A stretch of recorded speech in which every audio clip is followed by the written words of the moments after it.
Back in September last year, I visited the Doctor Who exhibition in Peterborough, an unofficial exhibition that was only open from May to November 2025.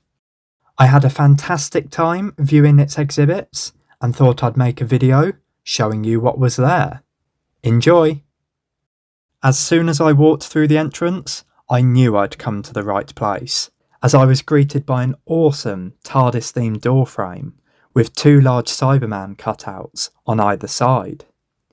Just beyond this photo in the bottom right were some kind of Doctor Who activity books that had the 10th Doctor and Martha on the cover, so they must have been unsold stock from all the way back in 2007. To the left was the museum's gift shop, which had a Doctor Who section containing merchandise like posters, Eagle Moss figures, key rings, and stationery, but sadly nothing I wanted to buy on the day. Down the corridor, and just before you enter the exhibition itself, there was a fan-made TARDIS you could take photos with. I obviously took the opportunity to do exactly that, and was delighted to see that the backdrop was the coral theme used for the 9th and 10th Doctors. I was also delighted when I looked up and saw the 4th Doctor's iconic scarf hanging from the banisters. That was a great touch. Once you enter the exhibition, you first come across a section for the Silurians and Sea Devils, the First Doctor's TARDIS console in the middle of the room, and a Time Lord section on the other side. The TARDIS console was unfortunately just a replica, but I was still really impressed with it, and obviously had to get a video of all 6 of its panels, which you should be seeing now. Had I not seen the label saying it was a recreation, I might have believed it to be the real thing. Here's a photo of the Silurian and Sea Devil section. I particularly loved seeing the redesigned Sea Devil, as it was an actual screen-used costume from the 2022 Easter special Legend of the Sea Devils. I took many photos of it, and of course, had to get a selfie. Here's the original Sea Devil design from their first appearance in 1972, which I believe was also screen-used, but I could be wrong. I don't really have anything to say about the Time Lord section, to be honest, so here's a quick photo of the costumes on display, followed by my boy, K9. A few steps beyond the TARDIS console was another TARDIS exterior prop. Sadly, this was another recreation, but it was still fun to see and have a photo with. Around this TARDIS prop was quite possibly my favourite section.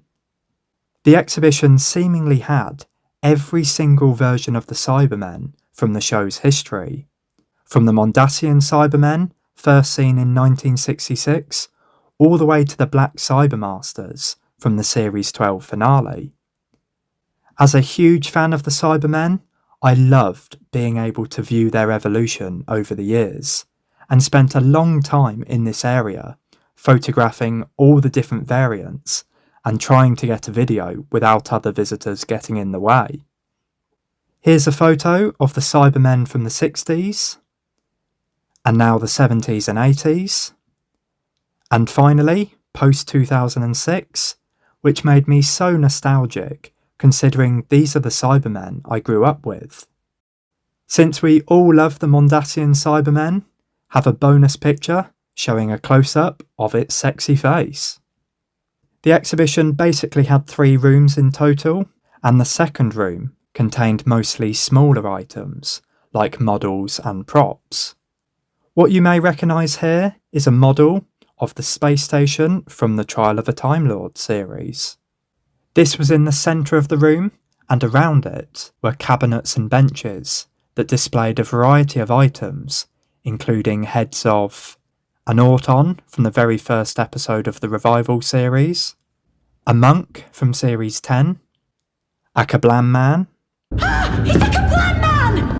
a handbot, which was sadly not as pristine as when it first appeared on TV, handles, Heimivores, Kane's melting head from Dragonfire, and my favourite item from the room, a brilliant recreation of the Davros mask from the Series 4 finale.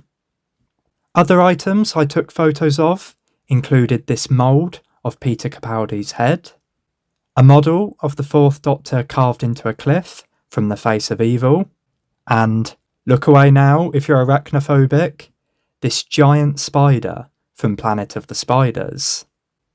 The room also displayed some costumes, like these ones from the 60s, and these from the late 70s and 80s. The Sixth Doctor's coat at least was the actual screen-use costume worn by Colin Baker. Moving on to the third and final room, I thought I'd first show you this pan of the whole room I managed to get during a quiet period.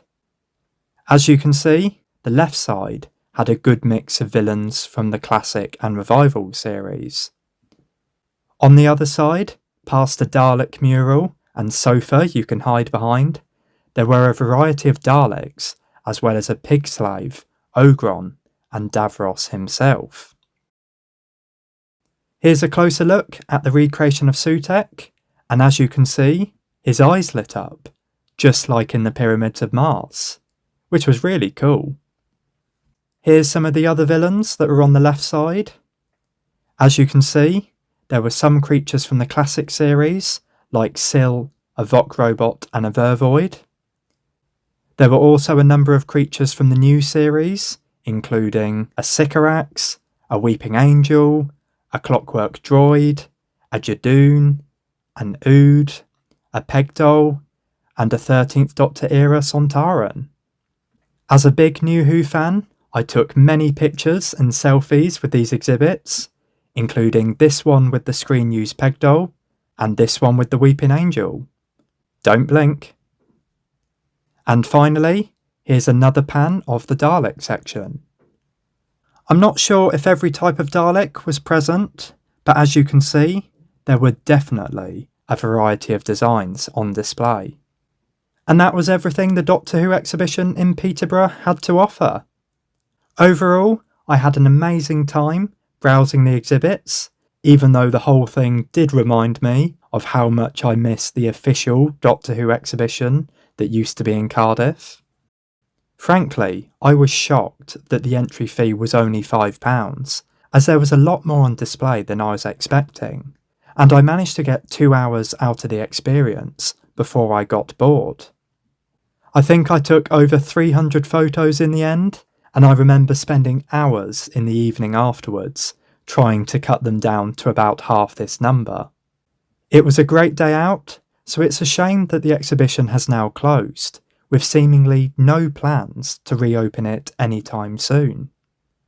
If you enjoyed this video, please be kind enough to give it a like, and let me know in the comments how you found the exhibition if you managed to make a visit yourself, as I'd be really interested to hear your thoughts. Please consider subscribing if this is your first time here, and I will hopefully see you in a future video. Bye!